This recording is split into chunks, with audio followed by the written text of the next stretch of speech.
Every human civilization that has ever existed did something strange. They buried their dead, not sometimes, not occasionally, almost always. Think about that for a moment. For thousands of years, across continents that never met, among people who spoke different languages and believed different things, humans kept performing the same mysterious ritual. When someone died, they didn't simply leave the body behind. They dug a hole, placed the body inside, and then covered it. But why? Because the answer is far stranger than most people realize, and it may reveal the exact moment humans became truly human. Imagine standing on a cold, prehistoric plain 100,000 years ago. No cities, no governments, no writing, no religion as we know it. Only small groups of hunter-gatherers struggling to survive. Food was scarce. Predators were everywhere. Every day was a battle against starvation, disease, and violence. In a world this brutal, every action mattered, every calorie mattered, every minute mattered, which makes what happened next deeply confusing. Because instead of abandoning their dead and moving on, some humans began doing something costly, something unnecessary, something irrational. They carried dead bodies, sometimes for miles. They dug graves using primitive tools. They carefully positioned the body. Sometimes they surrounded it with flowers, sometimes with tools, sometimes with valuable objects that could have helped the living survive. And this is where the mystery begins. Because from a survival perspective, none of this makes sense. Dead bodies don't help you hunt. They don't help you gather food. They don't help you escape predators. If anything, they create danger. They attract scavengers. They spread disease. They slow down the group. So why spend precious energy caring for someone who could no longer contribute? For decades, scientists searched for answers. Maybe burial was simply practical. Maybe it prevented predators from finding camps. Maybe it reduced disease. Reasonable explanations. Logical explanations. But then archaeologists started uncovering something strange. Ancient graves weren't random. Many were astonishingly deliberate. Some bodies were buried curled into fetal positions. Others were painted with red ochre. Some were surrounded by jewelry, weapons, or symbolic objects. These weren't emergency disposals. These looked intentional, meaningful, almost ceremonial, and that changes everything.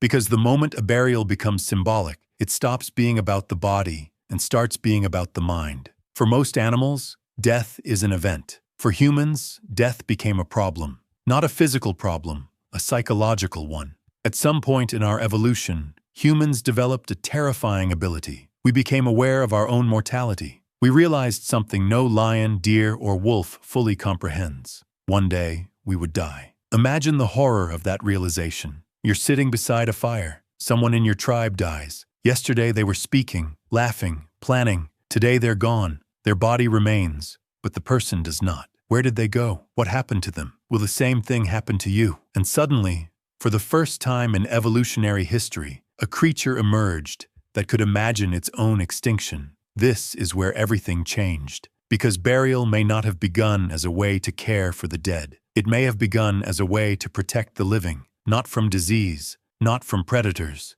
but from existential terror. The dead body becomes evidence.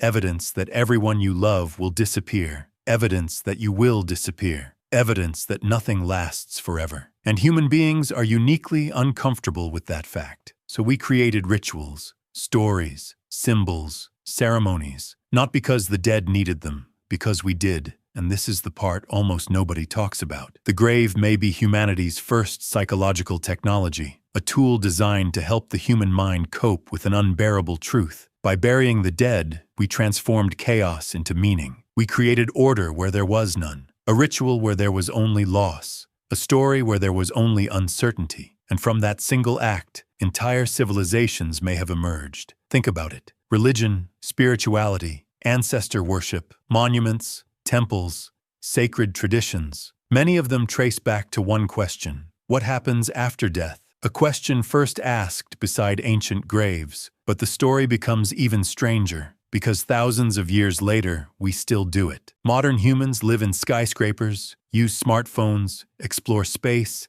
and build artificial intelligence. Yet when someone dies, we gather. We hold ceremonies. We speak carefully. We create memorials. We place flowers. We visit graves. The technology changed. The psychology didn't. Because deep down, we are facing the same mystery our ancestors faced around ancient campfires. And despite all our scientific progress, we still don't know the answer. We know how stars form. We know how evolution works. We can map the human genome. But the biggest question remains. What does it mean to stop existing? And perhaps that is why burial never disappeared. Not because it answers the question, because it acknowledges it. Every grave is a message, not from the dead, from the living. A declaration that this person mattered, that they were here, that they existed, that they should not be forgotten. And maybe that's the real reason ancient people buried their dead, not because they understood death, but because they couldn't. Because the human mind refuses to accept that an entire life can simply vanish without a trace. So we leave markers, names, stories, memories, graves, tiny acts of defiance against oblivion, which leads to an unsettling thought. Perhaps ancient burial wasn't the beginning of death rituals. Perhaps it was the beginning of humanity itself. The moment humans stopped asking how to survive and started asking why.